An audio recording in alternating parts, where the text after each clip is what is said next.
Hey guys, Justin here with ImageWorks Painting. Today I thought we'd go over a couple of the frequently asked questions of people who want to paint their own houses. The first most asked question is, how much paint do I even buy?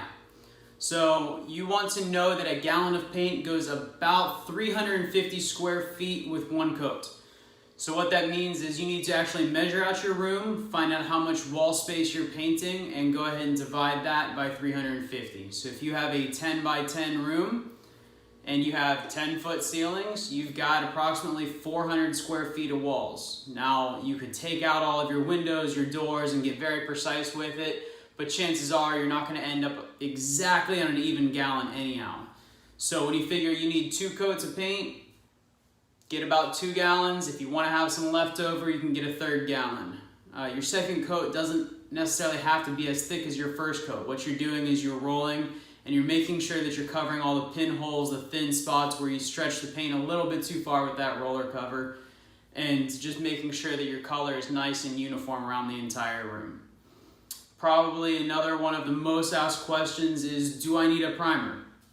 The only time you really need a primer is if you've got new construction, bare drywall, fresh texture on the wall, if you've done some patchwork, maybe filled a couple picture holes, something like that. You're going to want to spot prime those spaces. Or if you want to go ahead and do a primer coat over dark colors like maybe this yellow or this blue, it's a little bit less expensive to get primer, so you can go ahead and prime 1 coat over that and then just use 2 coats of your paint to go ahead and achieve your new color.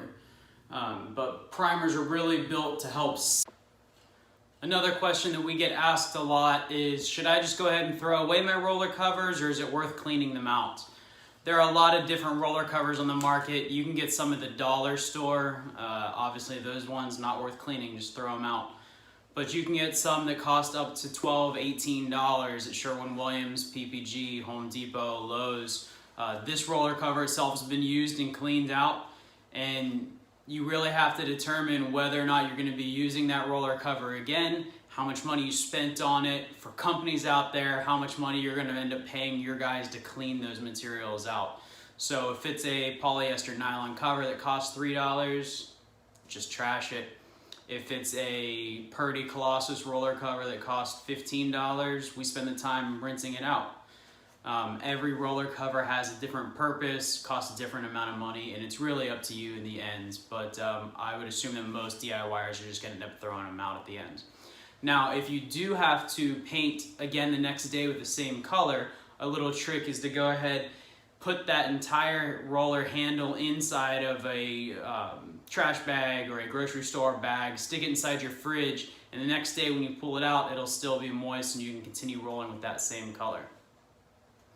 Another question that we get a lot is, do I buy oil paint or latex paints?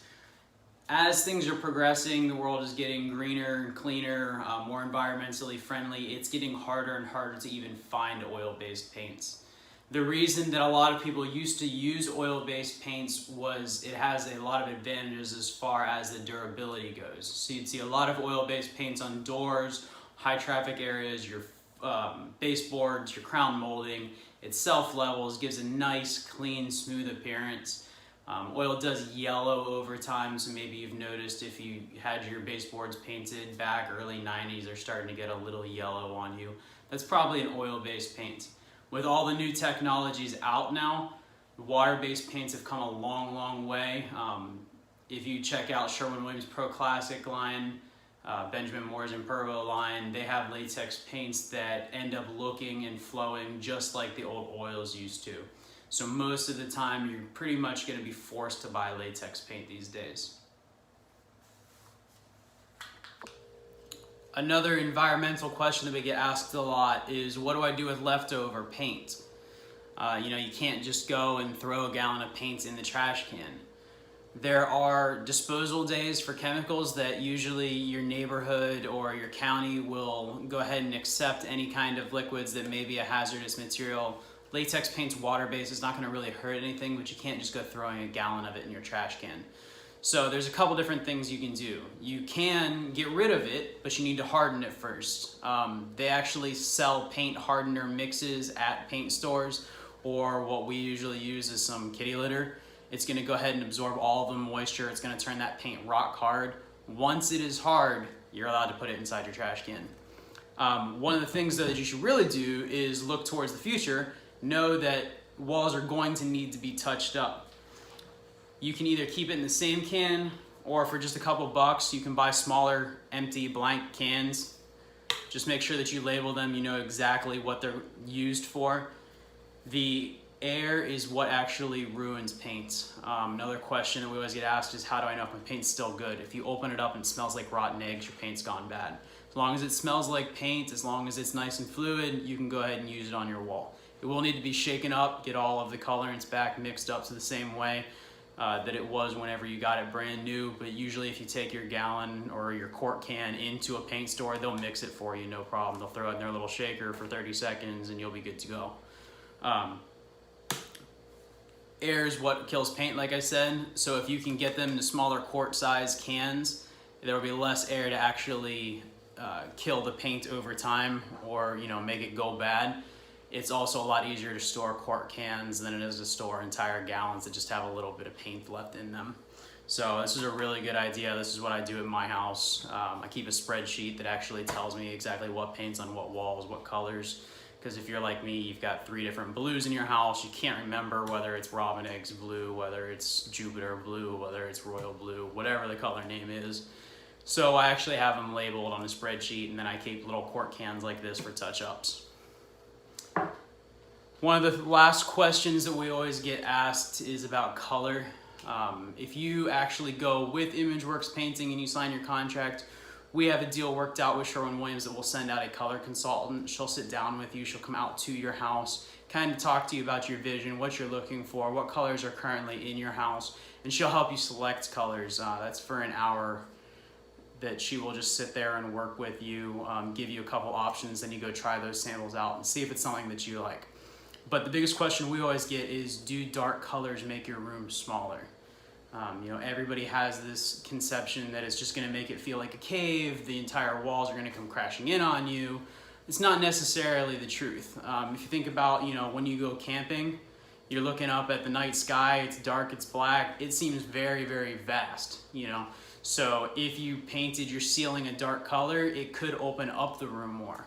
But you also have to be careful, because dark colors will change your mood a little bit. If you're constantly in a really dark room, it gets depressing, no natural light, things like that. So you just have to be careful. If you have a lot of natural light, no, it's not going to make your room any smaller. It will give it a punch of color. You can see, we have a really dark blue in our logo that we use. It's painted in our office, in our conference room, in my office here. We like that punch of color, but it's not the entire room. A lot of our room is white like this here, so that it keeps the space nice and open. Just try out different colors. The biggest thing that we always say is get samples. Sample quarts are, anywhere from $3 to $6.